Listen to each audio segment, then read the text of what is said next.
the love you feel inside gets lost between your heart. Hey everyone, it's Pavlina from Pavlina's Kidz Place, and I'm here on location with Peter Yarrow from the iconic 1960s band, Peter, Paul, and Mary. How are you doing?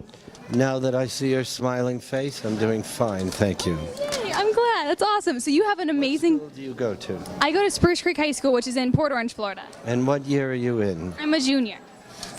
Good for you. You have a command of this moment. Good for you. Yes, thank you. It's exciting stuff. So you have a concert coming up. Are you super excited for that? Well, I love singing. It's very meaningful to me.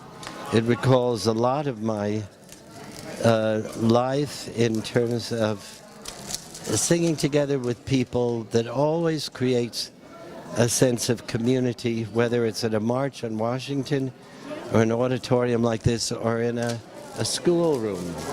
Definitely. And speaking of like the March on Washington and everything, I got to interview Pete Seeger before he passed away. But you must have had some amazing moments. Can you tell me about some of those? Well, singing at the March on Washington in 1963 with Paul and Mary, with 500,000 people gathered together, determined to end the remnants of slavery in our country. And, at the time, if you were to go to the nation's capital, you were a person of color, you couldn't use a public washroom unless it had a sign said for colored only, or a public water fountain. So the reality is, and there were lynchings on average once every 3 days, and there was no prosecution when that happened. So you have to understand that we were a nation that said that we lived under liberty and justice for all. But the black population of our country lived under oppression.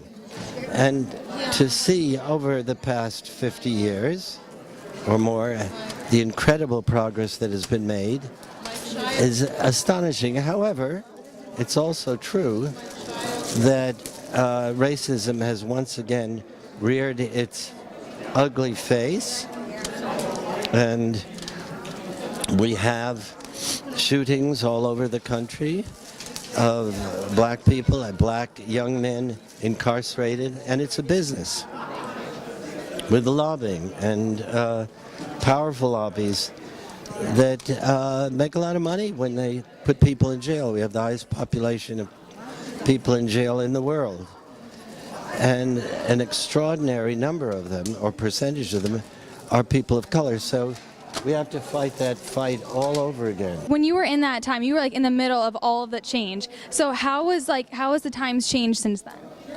Well, we're living in a very difficult time now, where I just got back from the Middle East, where I did a big concert in Jerusalem for all invited guests, all people who are affiliated with one peace organization or another. And the commitment was because the Prime Minister Netanyahu had said prior to the election, just 2 days prior, if I am elected while I am in office, there will be no Palestine. And for people who have been working towards,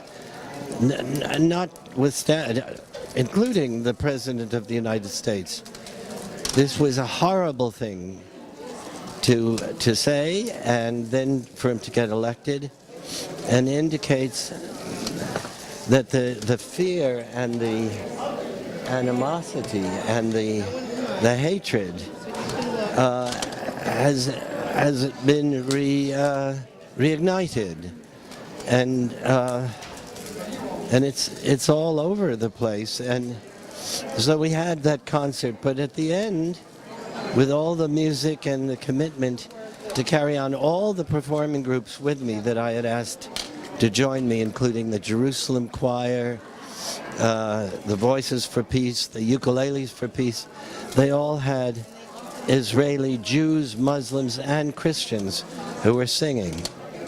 So we had an extraordinary demonstration by people who say, we will not have this. We will not live this way. And,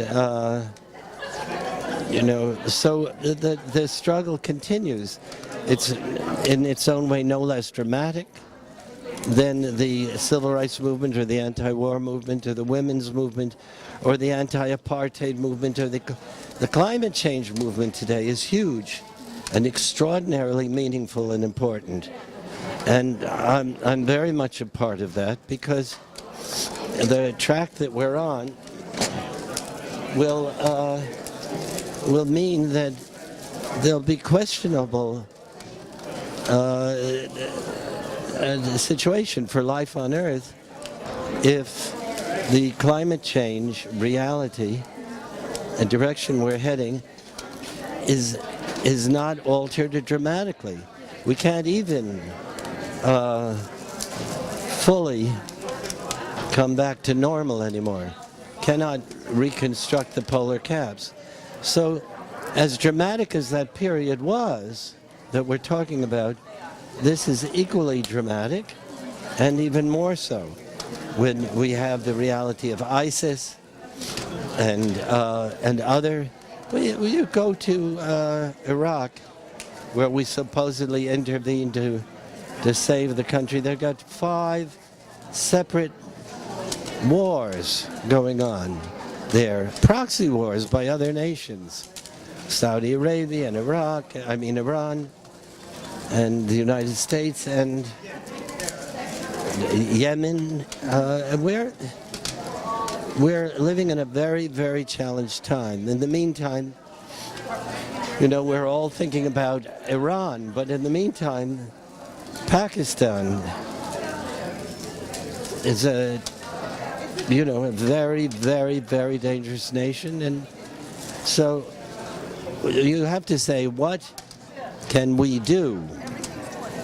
And what we know is that the beginning of the resolution of these problems is the education of the next generation to be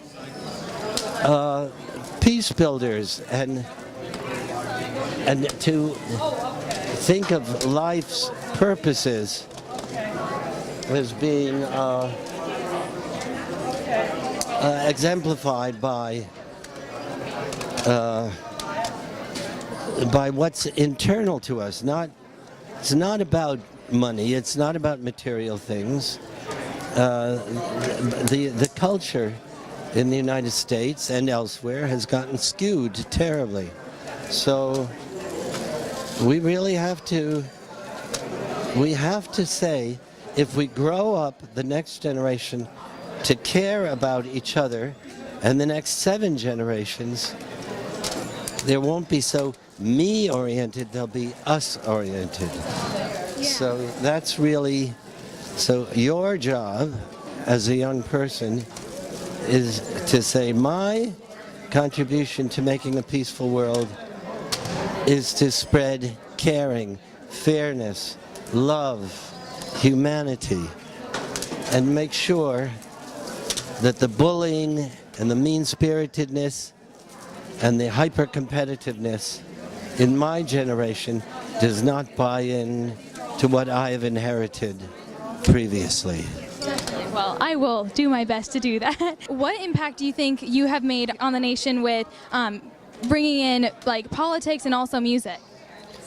I cannot take personal responsibility for measuring any change that I have made, but I can say that the field of music was extraordinarily important in the 1960s in terms of the evolution of what happened in... Here's Sherry, sweetheart. The people really, in the 1960s, with that music, felt that they were hearing the conscience of the nation speaking. That's what was happening, and they looked to the music not as entertainment as much as a source of pulling them together and opening their spirit, their heart, and their consciousness. And I think music had a profound effect in that regard. And also music was very, very important in terms of the civil rights movement and the peace movement and other movements at the time. Now, music has become hyper-commercialized now. You don't hear a lot of songs like Blowing in the Wind on the air. I was actually listening to, just a couple of your songs and Pete Seeger songs because I love him. He actually sang Give Peace a Chance to me, and I was like, why don't they make music like this anymore? Well, they do, but once you have the people who are trying to make money control the music business, that's when you lose the capacity to have that kind of music, because it doesn't sell. So thank you so much. Good luck to you. And is this your dad taking the... This is a random dude that I picked up from getting an autograph from you. His first name is Random and his last name is Dude. Random, how are you doing today? Okay, Mr. Dude. Thank you for joining us, and thank you for your very sincere and penetrating questions. Where have all the flowers gone? Long time passing. Where have all Louder when you sing.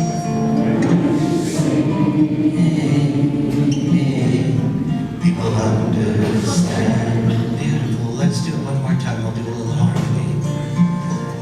Music speaks louder than words. It's the only thing that the whole world listens to. Music speaks louder than words. When you sing, people understand. If they could hear you. I said, Grandma, what are you doing? This is what I do. I sing. I used to sing Blowing in the Wind and Call the Magic Dragon.